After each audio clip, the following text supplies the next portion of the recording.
Баршаларыңызға сәлем. Бүгін өте дәмді, әдемі, ерекше 2022 жылғы хит салат, пісіруді қажет етпейтін салатты дайындап үйренеміз. Соңына дейін қараңыздар.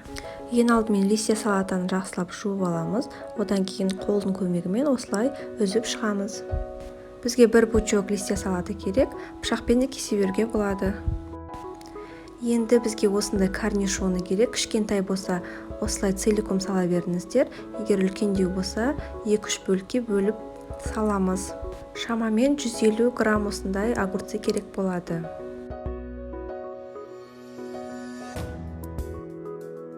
Енді 150 грамм сырымызды қосамыз. Видеода көрсетілгендей 3 бұрышты етіп тураймыз.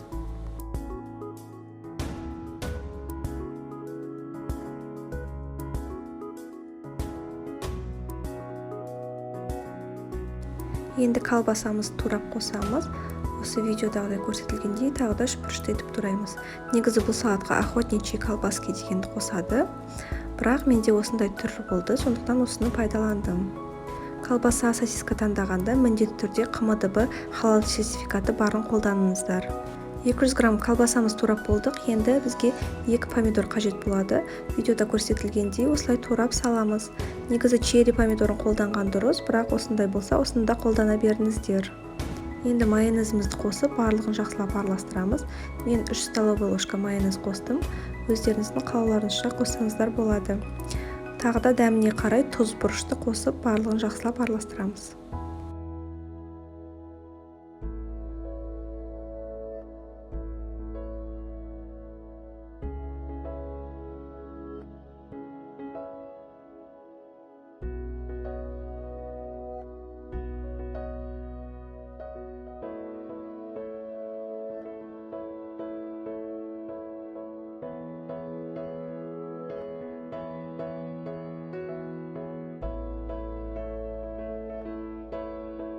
Біздің салатымыз дайын болды. Қазір тарелкамызға салып шығамыз. 2 тарелка шықты осындай.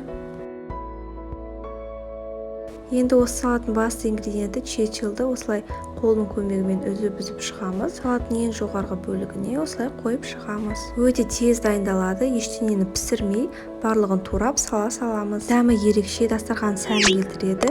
Міндетті түрде дайындап көріңіздер. Ұнаған болса лайк басып, комментарий жазып, каналыма тіркеліңіз.